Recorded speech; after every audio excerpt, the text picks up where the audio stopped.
This is the Ms.FitVegan podcast, episode 199. Some of us just don't want to heal. Some of us just don't want to heal. And it can be very frustrating for me as a coach, as a friend, as a mentor of sorts to some. But then I have to look at it.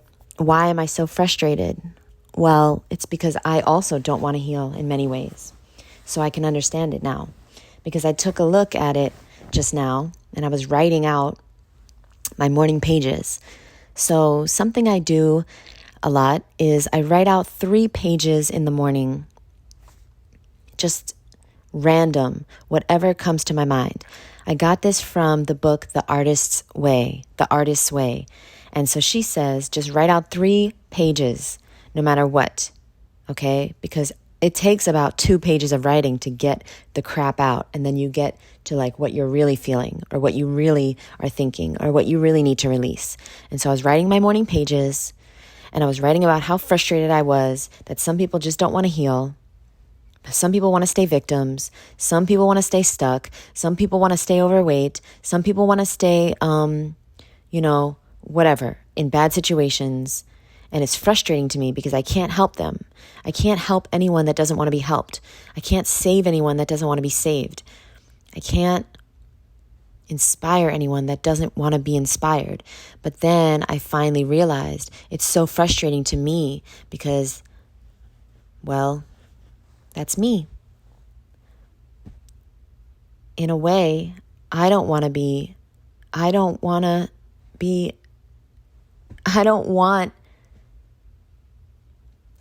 I want. I don't want what I say I want. The thing about being a victim is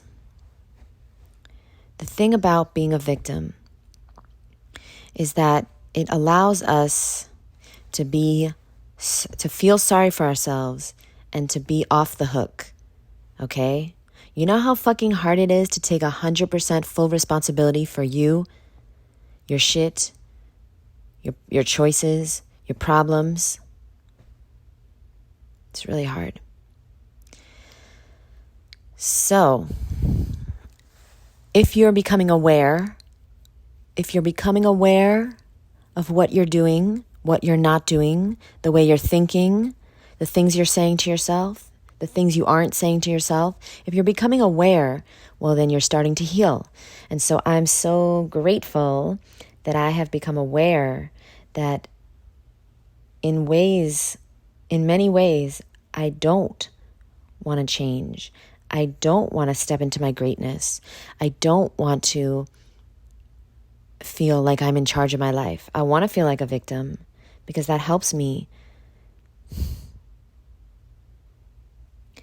It helps me to know who I am. Because here's the thing, if I'm not a victim anymore, then who am I? It's part of my identity. It's part of my identity that I could never do what I wanted. I always had to take care of my family. I had to work. I had to work since I was 14. I had to be the father of the house. I had to be the responsible one.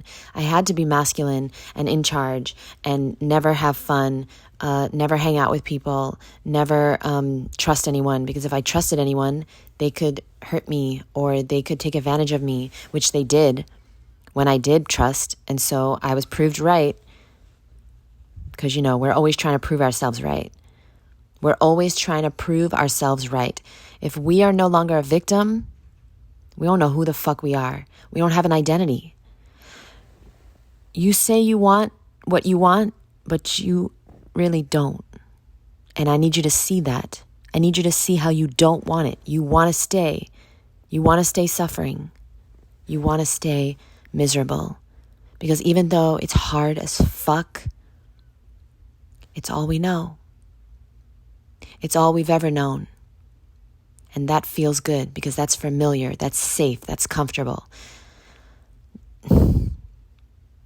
This is how people stay miserable their entire lives.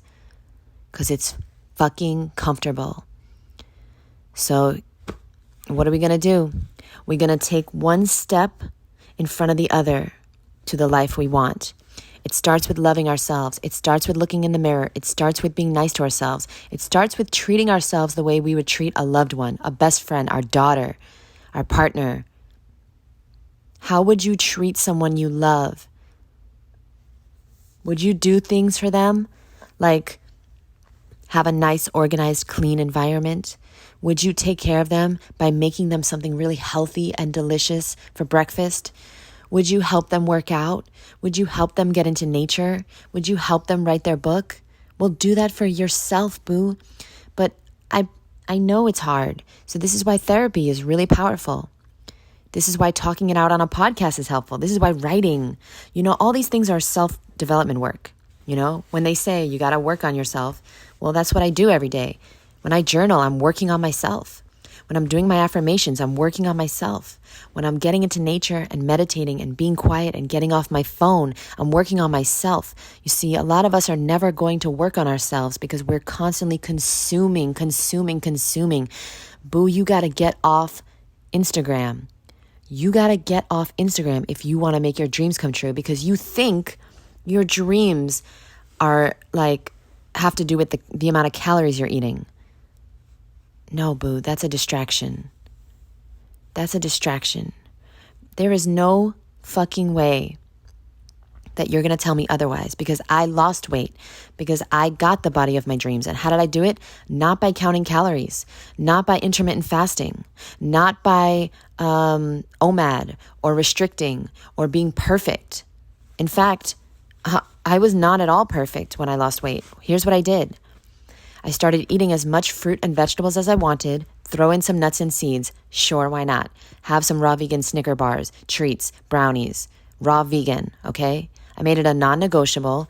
Everything I was going to eat was going to be healthy and guilt-free. If it's a fruit, a vegetable, a nut, or seed, I was not going to fucking feel guilty about it. No way. I was done with the guilt. That's number one. Number two, I moved my body. I moved my body every day. Whether I danced, lifted weights, ran, swam, went on the bike. I did it for every day. Personally, I did 30 minutes a day, okay? Hey, you can do 45, you can do an hour, but I'd recommend 30 minutes a day every day. Every day. You want to lose weight, you want to change your body, you got to do the things that you got to do physically, You got to put in the physical work. Okay? And then here's the most important part. I started focusing on other things that I loved, that made me feel good, that made me feel happy, that gave me a sense of purpose and fulfillment. Fulfillment. Because we're trying to fill the void of not feeling fulfilled. We're trying to fill it with food, with sex, with Instagram, with fashion, with retail therapy, with attention from men, with attention from women. We're trying to fill a void that can only be filled by loving ourselves and prioritizing ourselves and ourselves and doing things that make us feel good and that we love to do. Forcing ourselves to do things we love to do. Yeah, sometimes you're going to have to force yourself. And it's amazing because this is part of the healing, forcing ourselves to do what we love. So I'm going to get off this podcast and I'm going to go on my bike, which is something I love. I don't have to try to get fit anymore because I love going on my bike and exploring outside, being in the sunshine, being in nature. This fulfills my soul like no food could ever do. No amount of fries or burgers or tacos or brownies or ice cream ever felt as good as it feels when I'm on my bike listening to Beethoven, okay? It does something to my soul. And my roommate, she does art. She's an artist. And she has to do art to fulfill her soul, to feel full. I want you to write a list of all the ways that you can feel full without food, boo. I hope that this is valuable to you, perhaps. I have a lot more to share on how I cured my food addiction. In fact, I am working on a brand new book. I'm really excited about it. And it's just me sharing everything that has worked along my journey. And hopefully it can help one person. And stay tuned for that. Guys, I really appreciate you for being here. Thank you for listening. And if you have any suggestions on topics for my podcast, send me an email, boo, jd@Ms.FitVegan.com. I love you, and I'll see you in the next episode. Bye, boo.